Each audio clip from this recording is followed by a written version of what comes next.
तो पहले बात धर्म की। यहां धर्म का तात्पर्य धार्मिक मान्यताओं से नहीं है, बल्कि हमारे कर्तव्य से है। जैसे ही हम किसी पर कोई प्रश्न करते हैं, सामने वाला तपाक से बोल उठता है, पहले अपना धर्म निभाओ, उसके बाद किसी पर सवाल उठाना। वो कहना चाहता है कि अपना काम ठीक से करो, फिर दूसरों पर कार्य ना करने का आरोप लगाओ। हम अक्सर एक दूसरे पर उसके धर्म पर खरे उतरने की मांग करते रहते हैं, बिना ये सोचे कि धर्म वास्तव में क्या है, उसकी हमारे जीवन में कितनी भूमिका है। एक व्यक्ति का समाज में क्या धर्म होता है, धर्म के कितने स्वरूप हो सकते हैं। वैसे तो धर्म के अनेक पहलू हैं, लेकिन सबसे खास बात धर्म की यह है कि वो सबको जिम्मेदार बनाने की बात करता है।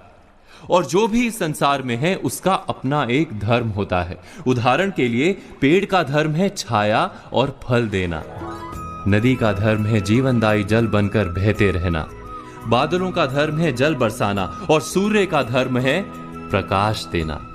इसी प्रकार मनुष्य का धर्म है उदार होना, सदाचारी और सद्व्यवहारी होना।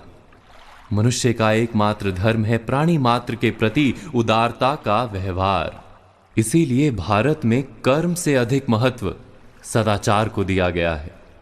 सद्व्यवहार ही धर्म है, क्योंकि इस सद्व्यवहार में कर्म, धर्म, नीति, ज्ञान सब शामिल रहे हैं धर्म पर। धर्म के अनेक रूप और प्रकार होते हैं। उसमें से एक रूप को एक कहानी के माध्यम से समझाने की कोशिश करते हैं। एक संत थे, नाम था क्षम्य मुनि। सहायता और सहनशीलता को उन्होंने अपना धर्म बना रखा था।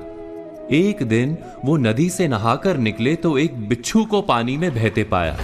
उनके मन में आया कि इस बिच्छू की सहायता करनी चाहिए। उन्होंने बिच्छू को पकड़कर बहती जलधारा से बाहर निकालने के लिए हाथ लगाया ही था कि बिच्छू ने अपने स्वभाव और अपने धर्म के अनुसार डंक मारा। मुनि की पकड़ ढीली पड़ गई।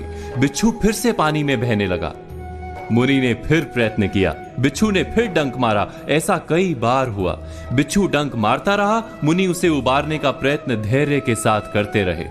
अंत में वे सफल हुए। बिच्छू को जीवन दान देकर मुनि आश्रम की ओर जाने लगे। तब तट पर उपस्थित लोगों ने प्रश्न किया कि आपने उस डंक मारने वाले बिच्छू की प्राण रक्षा के लिए इतना कष्ट क्यों सहा? मरने देना था उसे। क्षम्य मुनि बोले, यदि बिच्छू अपने डंक मारने के धर्म का त्याग नहीं कर रहा, तो मैं सहायता और सहनशीलता के अपने धर्म को कैसे त्याग दूं? अपने धर्म पर चलते हुए कष्ट सहना ही तो तप और जीवन है। व्यास मुनि ने कहा है, संक्षेपात कथ्यते धर्मो जना किम विस्तरेण वा परोपकारा पुण्याय पापाय परपीड़नम। अर्थात, हे मनुष्यों, संक्षेप में हम तुम्हें धर्म का मर्म बताते हैं।